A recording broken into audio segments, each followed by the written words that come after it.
നമസ്കാരം.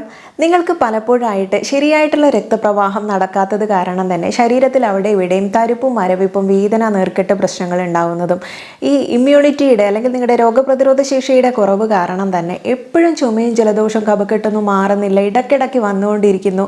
കുഞ്ഞുങ്ങളിലും മുതിർന്നവരിലൊക്കെ ഉള്ളതാണ് ഓർമ്മശക്തി എന്നുള്ള ഒരു പ്രശ്നത്തെ. അപ്പോൾ കുഞ്ഞുങ്ങൾക്കാണെങ്കിൽ പഠിക്കാനുള്ള ഓർമ്മശക്തി ഉണ്ടാക്കിയെടുക്കാനും അല്ലെങ്കിൽ മുതിർന്നവർക്കാണെങ്കിലും തന്നെ ഒരു കാര്യം സൂക്ഷിച്ചു വെച്ചാലൊന്നും പിന്നീട് അത് ഓർമ്മയില്ലാതിരിക്കുക എവിടെയാണ് വെച്ചതെന്നുള്ളത് ഇടയ്ക്ക് നമുക്ക് ബ്ലാങ്ക് ആയിട്ടുള്ളത് പോലുള്ള ഒരു അവസ്ഥ തോന്നുക. ഇങ്ങനെയുള്ള പ്രശ്നങ്ങൾ മുൻപൊക്കെ നല്ല കോംപ്ലക്ഷൻ ഉള്ള ആളുകൾ പെട്ടെന്ന് സ്കിന്നിനൊക്കെ പല പ്രശ്നങ്ങൾ വരിക, എക്സിമ കണ്ടീഷൻ വരിക, മുഖത്ത് പിഗ്മെൻറ്റേഷൻ വരിക, സ്കിന്ന് ഡള്ളായിട്ട് കാണപ്പെടുക എന്ന് തുടങ്ങിയിട്ടുള്ള ഒരുപാട് പ്രശ്നങ്ങൾ നിങ്ങളുടെ ദഹന പ്രശ്നങ്ങൾ കാരണവും ഒക്കെ തന്നെ ഉണ്ടാവാറുണ്ട്. അപ്പോൾ ഇത്തരം പ്രശ്നങ്ങളെയൊക്കെ മാറ്റാനും നിങ്ങൾക്ക് ഒരൊറ്റ ഔഷധം കൊണ്ട് സാധിക്കുമെന്ന് പറഞ്ഞാൽ വിശ്വസിക്കാൻ പറ്റുമോ? എന്നാൽ ആ ഔഷധമാണ് ഇന്ന് നമ്മൾ പരിചയപ്പെടുന്നത്. നമ്മുടെ വീട്ടുമുറ്റത്തൊക്കെ തന്നെ ഒന്ന് കണ്ണോടിച്ച് കഴിഞ്ഞാൽ പെട്ടെന്ന് ശ്രദ്ധയിൽപ്പെടുന്ന ഒന്ന് തന്നെയായിരിക്കും. കാരണം ഒരുവിധം എല്ലാ വീടുകളിലും മുറ്റത്തും പറമ്പിലും ഒക്കെ തന്നെ കാണപ്പെടുന്നതും ചിലർ നട്ട് വളർത്തുന്നതുമായിട്ടുള്ള ഒരു ഔഷധമാണ് സെൻഡെല്ല ഏഷ്യാറ്റിക്ക എന്ന ശാസ്ത്രീയ നാമത്തിൽ അറിയപ്പെടുന്ന മണ്ടൂകപർണി അല്ലെങ്കിൽ കുടവൻ, കുടങ്ങൽ എന്നൊക്കെ പറയുന്നത്. ഇത് പലരും തന്നെ ഉപയോഗിക്കുന്നതായിരിക്കും. ഒരുപാടേറെ പ്രശ്നങ്ങൾക്ക് നമുക്ക് ഉപയോഗിക്കാൻ പറ്റുന്ന ഒരു ആയുർവേദ ഔഷധമാണിത്. കാലം മുന്നോട്ട് പോകുന്തോറും കൃത്രിമ എളുപ്പ വഴികളൊക്കെ കൂടിയത് കാരണം ഇന്നത്തെ തലമുറയ്ക്കൊക്കെ തന്നെ ഇത് വളരെയധികം അന്യമായി പോയിട്ടുള്ള ഒരു ഔഷധ സസ്യം കൂടിയാണ്. ഇതിൻ്റെ ഗുണങ്ങൾ അറിഞ്ഞു കഴിഞ്ഞാൽ നിങ്ങൾ തീർച്ചയായിട്ടും ഡയറ്റിൽ ഉൾപ്പെടുത്താവുന്ന ഒന്ന് തന്നെയാണ്. മണ്ടൂകപർണി തിക്തോഷ്ണ കഷായ മധുര ലഘു എന്നുള്ളത് ഇതിൻ്റെ ഗുണങ്ങൾ വീര്യ വിഭാഗത്തെക്കുറിച്ചൊക്കെയാണ് പറയുന്നത്. കയ്പ് രസവും അതുപോലെ തന്നെ കഷായ ഗുണവുമുള്ളതും അതുപോലെ മധുര വിഭാഗമായിട്ടുള്ളതുമായുള്ള ഒരു ഔഷധ സസ്യമാണ്. മേധ്യ സ്മൃതിപ്രദ ബല്യ ശുക്രല ദോഷനു തലച്ചോറിൽ പ്രവർത്തനങ്ങളെ ബൂസ്റ്റ് ചെയ്യാനും നല്ലൊരു നെർവ് ടോണിക്കായിട്ട് പ്രവർത്തിക്കുന്നുണ്ട്. നിങ്ങളുടെ മെമ്മറിയെ കൂട്ടാൻ സഹായിക്കുന്നുണ്ട്. ശരീരബലം കൂട്ടാനും ചർമ്മത്തിലെ പ്രശ്നങ്ങൾ കുറയ്ക്കാനൊക്കെ സഹായിക്കുന്ന നമ്മുടെ നെർവസ് സിസ്റ്റത്തിനെയും ബ്രെയിനും ഒക്കെ തന്നെ വളരെയധികം ഹെൽപ്ഫുൾ ആയിട്ടുള്ളതും രക്തചംക്രമണം കൂട്ടാൻ സഹായിക്കുന്നതുമായിട്ടുള്ള ഒരു ഔഷധമായിട്ടാണ് ഇതിനെ പറയുന്നത്.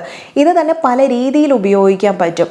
നമുക്ക് ഇതിൻ്റെ സുരസമായിട്ടോ അല്ലെങ്കിൽ കൽക്കമായിട്ടോ കഷായമായിട്ടോ ഒക്കെ ഇതിനെ ഉപയോഗപ്പെടുത്താൻ പറ്റും. ഇത് പല ഉദ്ദേശങ്ങൾക്കും നമ്മൾ പല രീതിയിലാണ് ഉപയോഗിക്കുന്നത്. അത് ഏതൊക്കെ രീതിയിൽ ഉപയോഗിക്കുന്നു എന്നുള്ളതോടെ ഒന്ന് മനസ്സിലാക്കും. മണ്ടൂകപർണ്യ സുരസ പ്രയോജ്യ എന്നുള്ള ഒരു തലക്കെട്ടിൽ പറയുന്നുണ്ട്. ഇത് ഈ സുരസ രീതിയിൽ അല്ലെങ്കിൽ ഫ്രഷ് ആയിട്ടുള്ള ഒരു പിടി ഇത്തരം കുടങ്ങലിൻ്റെ ഇല എടുത്തിട്ട് നന്നായിട്ട് കഴുകി വൃത്തിയാക്കിയിട്ട് അത് ഇടിച്ച് പിഴിഞ്ഞ് നീരെടുത്ത് കഴിഞ്ഞിട്ടുള്ള ആ ഫ്രഷ് ആയിട്ടുള്ള ജ്യൂസ് ഉണ്ടല്ലോ, അത് നമുക്ക് എങ്ങനെ ഉപയോഗിക്കാം അല്ലെങ്കിൽ അതിൻ്റെ ഗുണങ്ങൾ എന്താണ് എന്നുള്ളത് മനസ്സിലാക്കാം. ആയുഹു പ്രധാനി ബലാഗ്നി വർണ്ണ സൂര്യവർദ്ധനാനി മേദ്യാനി രസായനാനി എന്നുള്ളതും ഇതിൻ്റെ ഈ സ്വരസം ഉപയോഗിച്ചാലുള്ള ഗുണങ്ങളെ കുറിച്ചിട്ടാണ് പറയുന്നത്. ഇത് നമ്മുടെ മെമ്മറി പവറിനെ ബൂസ്റ്റ് ചെയ്യാൻ സഹായിക്കുന്നു. പഠിച്ച കാര്യങ്ങളൊക്കെ ഓർത്ത് വെക്കാൻ സഹായിക്കുന്നുണ്ട്.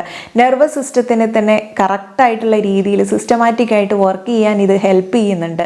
ആയുസ് വർദ്ധിപ്പിക്കാനും നിങ്ങളുടെ ദഹന സംബന്ധമായിട്ടുള്ള ഒരുപാട് പ്രശ്നങ്ങൾ അകറ്റാൻ സഹായിക്കുന്നുണ്ട്. ദഹനം ശരിയല്ലെങ്കിൽ നമ്മുടെ ഒട്ടുമിക്ക ശരീരത്തിൻ്റെ പ്രവർത്തനങ്ങളെല്ലാം താളം തെറ്റുമെന്നുള്ളത് നമുക്കറിയാം. അപ്പോൾ ദഹനം ശരിയാക്കി വെക്കുക എന്നുള്ളൊരു ഉദ്ദേശമാണ് ആദ്യം നമ്മൾ ചെയ്യേണ്ട ഒരു കടപ്പാട് നമ്മുടെ ശരീരത്തിനോട്.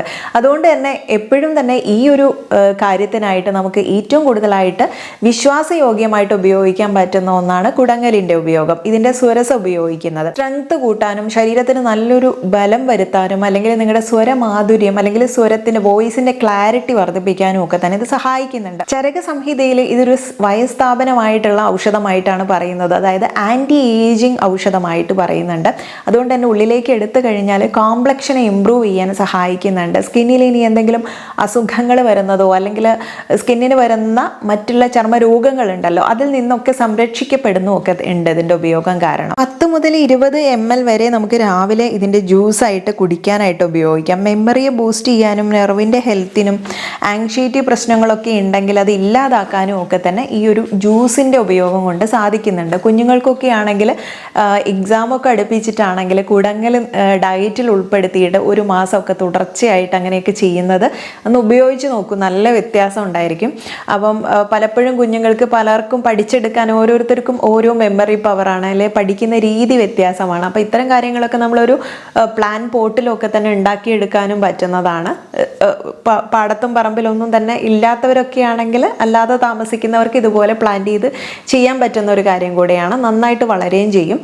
ഇനി ഇതേപോലെ തന്നെ നമുക്ക് കഷായം രൂപത്തിലാണ് അടുത്തത് തയ്യാറാക്കുന്നത്. ഒരു പിടിമൊത്തൽ എടുത്തു കഴിഞ്ഞാൽ ഇത് ഒരു കപ്പ് വെള്ളത്തിലിട്ടിട്ട് ഹൈ ഫ്ലെയിമിലല്ലാതെ നോർമൽ ഫ്ലെയിമിലിട്ടിട്ട് നന്നായിട്ട് തിളച്ച് വറ്റിച്ച്, ഒരു ഗ്ലാസ് ആണെങ്കിൽ അത് അര ഗ്ലാസ് ആക്കി വറ്റിച്ചെടുത്തിട്ട് അത് നിങ്ങൾക്ക് കുടിക്കാനായിട്ട് ഉപയോഗിക്കാം. സർക്കുലേഷൻ, ശരീരത്തിൽ രക്തചംക്രമണം കൂട്ടാൻ സഹായിക്കുന്നുണ്ട്. അതുപോലെ തന്നെ ഇൻഫ്ലമേഷൻ എന്തെങ്കിലും ഉണ്ടെങ്കിൽ കുറയ്ക്കാൻ, അത് നീരോ വേദനയോ ഒക്കെ ഉണ്ടെങ്കിൽ അതിന് ചെറിയ രീതിയിലായാലും കുറയ്ക്കാൻ സഹായിക്കുന്നുണ്ട്. സ്കിന്നിൽ വരുന്ന പലവിധ അസുഖങ്ങൾക്കും ഇങ്ങനെ കഴിക്കുന്നത് ഒരു പ്രത്യേക മാർഗം തന്നെയാണ്. അടുത്തത് ചൂർണ്ണ രൂപമാണ്.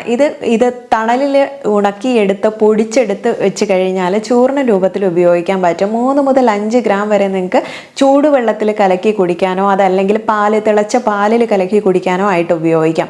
ഇങ്ങനെ ചെയ്യുന്നതും നമ്മുടെ ആയുസ് വർദ്ധിപ്പിക്കാനും ഒരു ബ്രെയിൻ ടോണിക് ആയിട്ടും ഇതിനെ ഉപയോഗപ്പെടുത്താം. അതല്ലെങ്കിൽ ലോങ് ടേമിലേക്കുള്ള ഒരു രസായന കൂട്ടായിട്ട്. 4മത്തേത് തൈലം ഫോമാണ്. തൈലം അല്ലെങ്കിൽ പേസ്റ്റ്, കൽക്കം രൂപത്തിലുള്ളതും. ഇത് രണ്ടും നിങ്ങൾക്ക് ഉപയോഗിക്കാം. ശരീരത്തിൽ എവിടെയെങ്കിലും സ്കിന്നിന് വല്ല പ്രശ്നങ്ങളും വരുന്നുണ്ടെങ്കിലോ അല്ലെങ്കിൽ സ്കിൻ കോംപ്ലക്ഷൻ കൂട്ടാനായിട്ടോ ഒക്കെ തന്നെ നിങ്ങൾക്ക് ഇതിന് ഉപയോഗിക്കാൻ പറ്റുന്ന ഒരു രീതിയുണ്ട്. ഇത് വേദനയുള്ള ഭാഗങ്ങളിൽ ഉപയോഗിക്കാൻ തൈലമായിട്ട് തയ്യാറാക്കാനും പറ്റും. ചില ഭാഗങ്ങളിലൊക്കെ മുറിവുകളൊക്കെ വന്നിട്ടുണ്ടെങ്കിൽ ഉണക്കാനും ഒക്കെ തന്നെ ഇത് ഉപയോഗിക്കാൻ പറ്റും. അതിനായിട്ട് നിങ്ങൾക്ക് വെളിച്ചെണ്ണയിലോ നല്ലെണ്ണയിലോ ഒക്കെ തന്നെ കാച്ചിയെടുക്കാം. ഇതിൻ്റെ ഇല തന്നെ പേസ്റ്റ് ആക്കിയിട്ട് എടുത്തിട്ട് അത് എണ്ണ കാച്ചി എടുക്കുന്ന രീതിയുണ്ട്. അല്ലെങ്കിൽ ഈ ഒരു കൽക്കം എന്ന് പറയുന്നത് പേസ്റ്റ് ആക്കി എടുക്കുന്നതിനെയാണ്. അങ്ങനെ പേസ്റ്റ് ആക്കി എടുത്തത് അത്തരം വേദനയുള്ള ഭാഗങ്ങളിലും ഒക്കെ തന്നെ അപ്ലൈ ചെയ്തിടുന്നതോ, സ്കിന്നിൽ എന്തെങ്കിലും ഇഷ്യൂസ് വന്നിട്ടുള്ള എക്സിമ കേസൊക്കെ ഉണ്ടെങ്കിൽ അത്തരം ഭാഗങ്ങളിൽ അരച്ചു പുരട്ടുന്നതോ ഒക്കെ തന്നെ ഏറെ നല്ലതാണ്. ഈ വളരെ ക്ലാസിക് രസായന മെത്തേഡായിട്ടുള്ള ക്ഷീരപാക വിധിയെ കുറിച്ചിട്ടാണ് പറയുന്നത്. അതായത് ഈ ജ്യൂസ് തന്നെ പ്രിപ്പയർ ചെയ്തെടുത്ത് അതിൻ്റെ ഇരട്ടി പാലും കൂടെ വെച്ചിട്ട് നന്നായിട്ട് തിളപ്പിച്ചിട്ട് അത് കുറച്ചുകൂടെ ഒന്ന് വറ്റിച്ച് ഒരു ക്ഷീരപാക രൂപത്തിൽ നിങ്ങൾക്ക് ഉപയോഗിക്കാവുന്നതാണ്. നെർവ് സിസ്റ്റത്തിനെ ഒന്ന് സ്ട്രോങ് ആക്കാനും ശരിയായിട്ട് രക്തചംക്രമണമൊക്കെ നടക്കാനും ശരീരത്തിൽ അവിടെയും തരിപ്പും മരവിപ്പും ഒക്കെ ഉണ്ടെങ്കിൽ മാറ്റിയെടുക്കാനും കൂടുതൽ ഒരു വീക്ക്നെസ് അല്ലെങ്കിൽ നിങ്ങൾക്ക് വളരെയധികം ക്ഷീണം എപ്പോഴും അനുഭവപ്പെടുന്ന ബുദ്ധിമുട്ടുകളൊക്കെ ഉണ്ടെങ്കിൽ അതൊക്കെ മാറ്റി വളരെ ഊർജ്ജസ്വലരാക്കി മാറ്റാനും ഒക്കെ സഹായിക്കുന്ന ഒരു മെത്തേഡാണ് ക്ഷീരപാക. ബോഡി ഡീടോക്സ് കഴിഞ്ഞിട്ട് നെർവിനെയും ടിഷ്യൂവിനെയും ഒക്കെ തന്നെ ഒന്ന് റീജനറേറ്റ് ചെയ്യാനായിട്ട് സഹായിക്കുന്നത് ഇതുപോലെയുള്ള കുടങ്ങൽ പാലും ചേർത്തിട്ട് കൊടുക്കാറുണ്ട്. പഞ്ചകർമ്മ പ്രൊസീജിയറൊക്കെ ചെയ്ത് കഴിഞ്ഞതിന് ശേഷം അതും വിധിപ്രകാരം ചെയ്യുന്ന ഒരു കാര്യമാണ്. അത് തന്നെ നമുക്ക് ആ ഒരു ശരീരത്തിലുള്ള മൊത്തം മാലിന്യങ്ങളെ നീക്കം ചെയ്തതിന് ശേഷം കൂടുതൽ ഒരു ഉണർവും പ്രസരിപ്പും ടിഷ്യൂസിനൊക്കെ തന്നെ വളരെയധികം ഹെൽത്തി ആയിട്ട് ഇരിക്കാനൊക്കെ സഹായിക്കുന്ന ഒരു വളരെ പഥ്യമായിട്ടുള്ള ഒരു കാര്യമാണ്. വാദത്തെ ബാലൻസ് ചെയ്യാൻ അല്ലെങ്കിൽ ഈ സ്ട്രെസ്സും പ്രശ്നങ്ങളൊക്കെ കുറയ്ക്കാനും ആങ്ഷൈറ്റി ബുദ്ധിമുട്ടുകളെ മാനസികമായിട്ട് നിങ്ങളെ ബാധിക്കുന്ന ചില ബുദ്ധിമുട്ടുകളൊക്കെ ഉണ്ടല്ലോ, അതിനെയൊക്കെ മാറ്റാനായാലും സർക്കുലേഷൻ സംബന്ധമായിട്ട് വന്നിട്ടുള്ള ഇങ്ങനെ ഞരമ്പുകളുടെ വീക്ക്നെസ് കാരണമൊക്കെ തന്നെ നമുക്ക് പലപ്പോഴും തരിപ്പും മരവിപ്പും ശരിയായിട്ട് രക്തയോട്ടം നടക്കാതെ വന്നാലുണ്ടാവുന്ന കളർ ചേഞ്ചും പ്രശ്നങ്ങളൊക്കെ ഉണ്ടല്ലോ, അതൊക്കെ മാറ്റാൻ ഈ ഒരു കാര്യം കൊണ്ട് സഹായിക്കും. 1-2 ദിവസം ഉപയോഗിക്കുന്നതല്ല, മിതമായിട്ടുള്ള പറഞ്ഞ അതേ എമൗണ്ടിൽ ഉപയോഗിക്കാം. അമിതമായിട്ട് ഉപയോഗിക്കാനും പാടില്ല. ഇമ്മ്യൂണിറ്റി കൂട്ടാനായാലും നമ്മുടെ ദഹനം ശരിയാക്കാനും കോംപ്ലക്ഷൻ ഇമ്പ്രൂവ് ചെയ്യാനും എക്സിമ പ്രശ്നങ്ങളോ സ്കിൻ ഡിസീസോ ഉണ്ടെങ്കിൽ കുറയ്ക്കാനും ക്ഷീണം കുറയ്ക്കാനും ശരീരത്തിലെ നീര് വേദന പ്രശ്നങ്ങളൊക്കെ മാറ്റാനും സർക്കുലേഷൻ കൂട്ടാനും ഇങ്ങനെ തുടങ്ങിയിട്ടുള്ള ഒരുപാട് ഗുണങ്ങൾ ഈ ഒരു കുടങ്ങലിൽ അടങ്ങിയിട്ടുണ്ട്. വളരെ നിസാരമായിട്ട് കാണുന്നതും കൂടുതൽ ലഭ്യമായതിനാൽ തന്നെ നമുക്ക് പലപ്പോഴും ഇതിൻ്റെ പ്രാധാന്യം മനസ്സിലാക്കാതെ ഇതിനെ അവഗണിക്കാറാണ് പതിവ്. അതുകൊണ്ട് ഇനി അവഗണനയല്ല, പരിഗണനയാണ് കുടങ്ങലിന് ആവശ്യമെന്ന് മനസ്സിലായില്ലേ?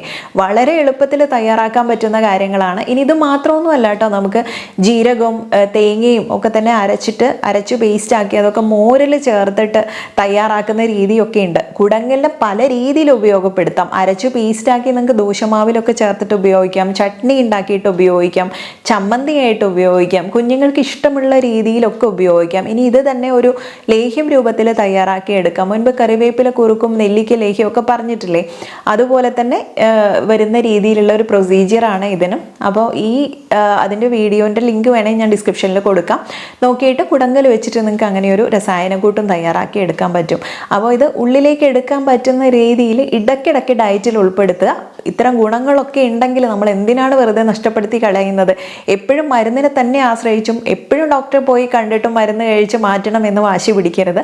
ഇതുപോലുള്ള നമുക്ക് ചുറ്റുമുള്ള ഔഷധ സസ്യങ്ങളെ അറിഞ്ഞ് പരിചരിച്ച് പ്രയോഗിക്കാമെങ്കിൽ ഒത്തിരി കാര്യങ്ങൾ നമുക്ക് നേടിയെടുക്കാൻ പറ്റും. ഈ രോഗപ്രതിരോധ ശേഷി എന്ന് പറയുന്നത് അത് നമുക്ക് എപ്പോഴും നിലനിർത്തി കഴിഞ്ഞാൽ അല്ലെങ്കിൽ അതിനെ ഒന്ന് കൂട്ടിക്കഴിഞ്ഞാലൊക്കെ തന്നെ നമുക്ക് ഇടയ്ക്കിടയ്ക്ക് വരുന്ന അസുഖങ്ങളെയൊക്കെ മാറ്റാൻ പറ്റും. പ്രത്യേകിച്ചും കുഞ്ഞുങ്ങൾക്കൊക്കെ തന്നെ. അപ്പോൾ അതുകൊണ്ട് പഠന കാര്യങ്ങളിലൊക്കെ ശ്രദ്ധിക്കുന്ന കുട്ടികൾക്കും മുതിർന്നവർക്കും ഒരുപോലെ പ്രയോജനമായിട്ടുള്ള കുടങ്ങൽ ഉപയോഗപ്പെടുത്താൻ മറക്കരുത്. നെക്സ്റ്റ് ഒരു വീഡിയോയിൽ നല്ലൊരു വിഷയമായി വീണ്ടും കണ്ടുമുട്ടാം. നന്ദി.